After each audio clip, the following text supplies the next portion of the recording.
Morning students. Today we'll be starting with the third module, that is greedy method.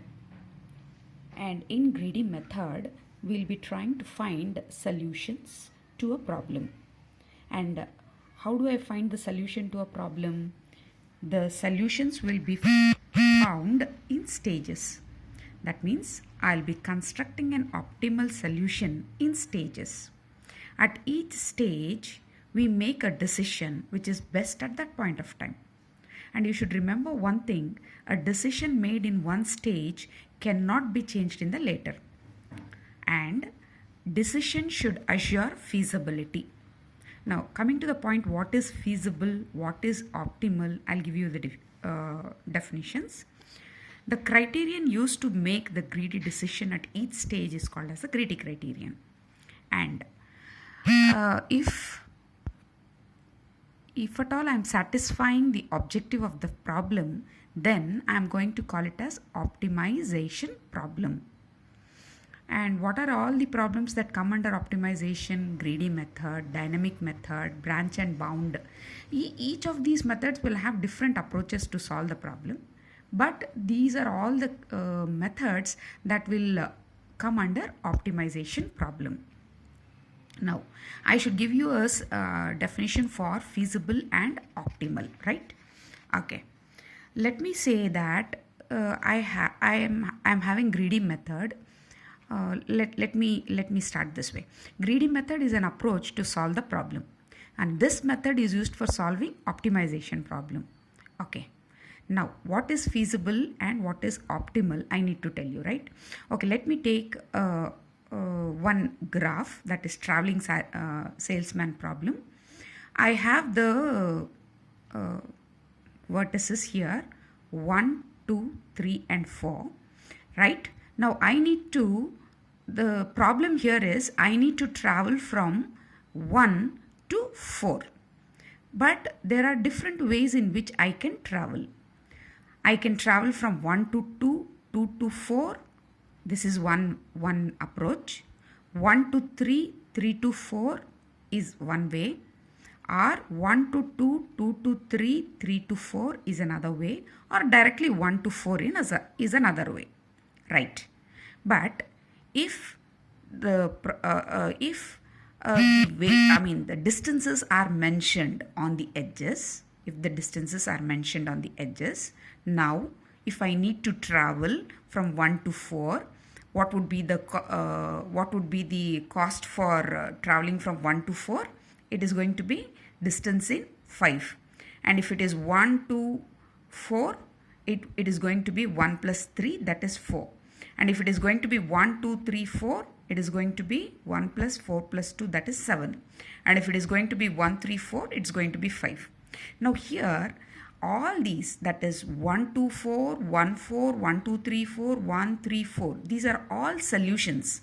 But when I place the constraint minimum distance, right, I should travel from 1 to 4, but with minimum distance, then out of these 1, 2, 3, 4 solutions, minimum solution would be 1 to 4, right? So, all these are feasible solutions, right? And when I'm saying I'm placing a constraint with minimum distance, then it is going to be 1 plus 3, that is going to be 4, will be the optimal solution. This is the best solution. So these are all the solutions, but what is the best solution is called as the optimal solution.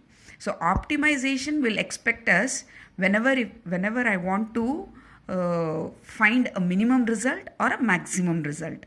So greedy method is used for solving optimization problems. Let me show you the algorithm here. The algorithm for greedy method, I have possibilities here where n is the number of options that I have. And what are the options are mentioned in A. Okay, anyways. So, initially I have the solution as 5, that is I have a nil solution. So, for all the possible values 1 to n, I need to select one value, right, at each time. Whether this is a suitable value or no, that I have to decide. First, I will select, that will be dumped into X. If this is a feasible solution, that is X is a feasible solution, then I'm going to take a union of this X with the previous solution. So here what we are trying to explain is, I have a number of values in my array, say A1, A2, A3, A4, A5. I'm picking each one. Whether it is a feasible solution or no, I will be checking it. If it is a feasible solution, then I'll be making a union of that solution. So here, first I have selected A. Okay, select of A, dump it into X. If X is going to be a feasible solution, then I am making it a union with the previous solution. And finally, I will be returning the solution. So in the previous example, I had explained that 1 to 2, 2 to 4 is one feasible solution. Now, if I am going to say that I am going to traverse from 1 to 2 and 2 to 3, this is not going to be a feasible solution, because my problem was I should traverse from 1 to 4. But I have given a solution as 1 to 2, 2 to 3. That is no solution at all. So, solutions are 1 to 4, 1 4, 1 2 3 4, 1 3 4. But if it is 1 to 2, 2 to 3, that is not going to be a solution. So, I'll be checking whether it is going to be a feasible solution, then I will include it. So, if I'm saying it is 1, if I'm going to say it is 1 to 2, I'm going to include it, right? So, 2 will be included. From 1, first I am having vertex 1, then I'll be including it as a part of the solution. So, solution will become what now? Solution will become 1. Then 1 to 2, I'll be adding that plus 2. Next, I'll be going to 4. So, that will be a part of the solution. So, that is how the algorithm is speaking. Every time X is checked whether it is a feasible solution. If it is a feasible solution, then it is made a union. That is the algorithm. Let me take one more example here. That is machine scheduling. Here I have n tasks and there are infinite supply of machines to perform this task. Each task has some start time and finish time. Now the constraint here is one machine can do one task at one time, and each machine works almost one task at any time. Same thing I have repeated. And no two tasks should be assigned to one machines. That means we should not have an overlapping of the tasks performed by the machine, which is not possible. Okay. Now he is expecting that I have an optimal assignment.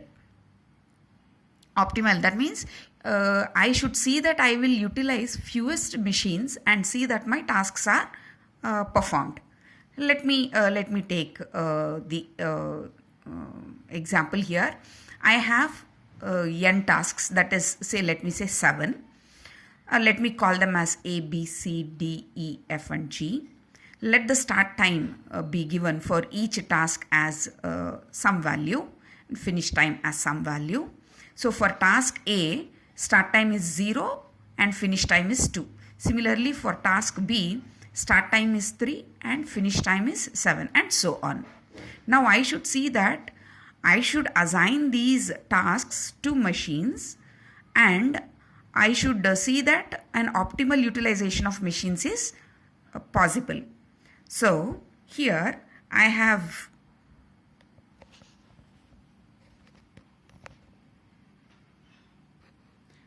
taken the machines as, say, M1, M2, M3 and so on. How many machines? Because infinite machines are given to me. And the start time, you can see there start time to end time. So I have taken the time as 0, 1, 2, 3, 4 and so on. Now here I have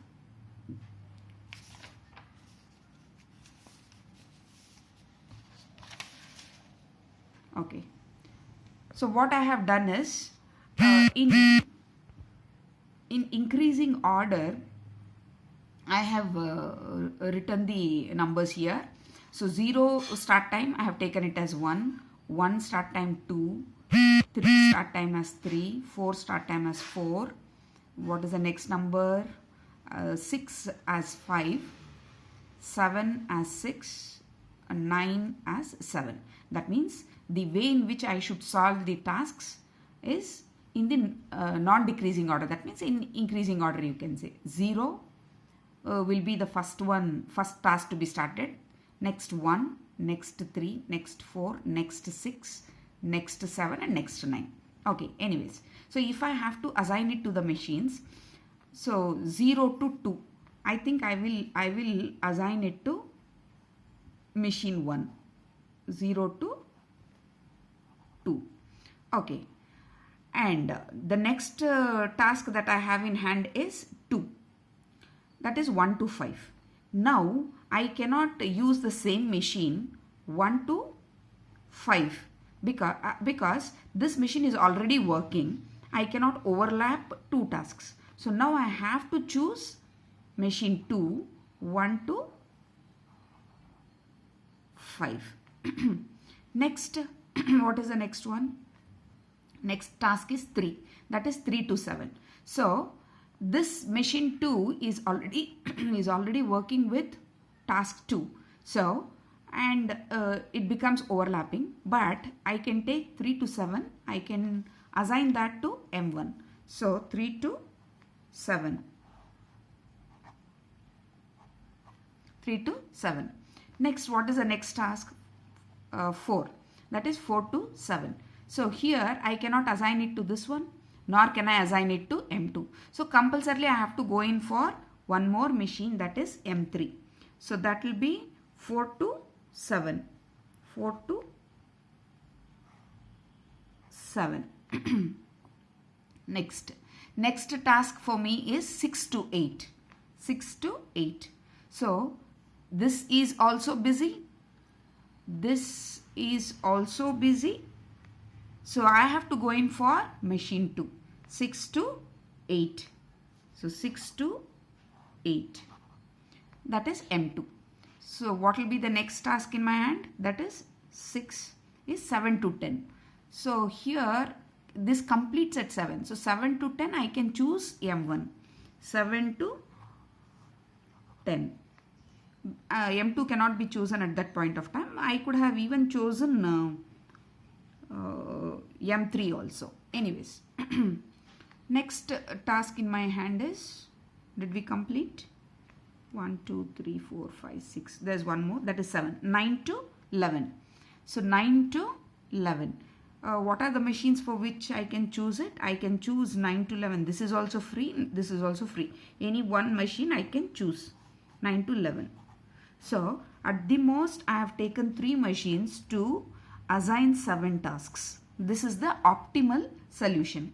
Or I could have taken here 7 tasks. I could have taken M1, M2, M3, M4, M5, M6, M7, right? I could have taken task 1, 0 to 2, 0, 1, 2, and so 0 to 2 is this one, 1 to 5 is this one, next 3 to 7 is this one. So I could have taken the tasks and assigned them to different machines, but this is not an optimal solution. This is a feasible solution, but it's not an optimal solution.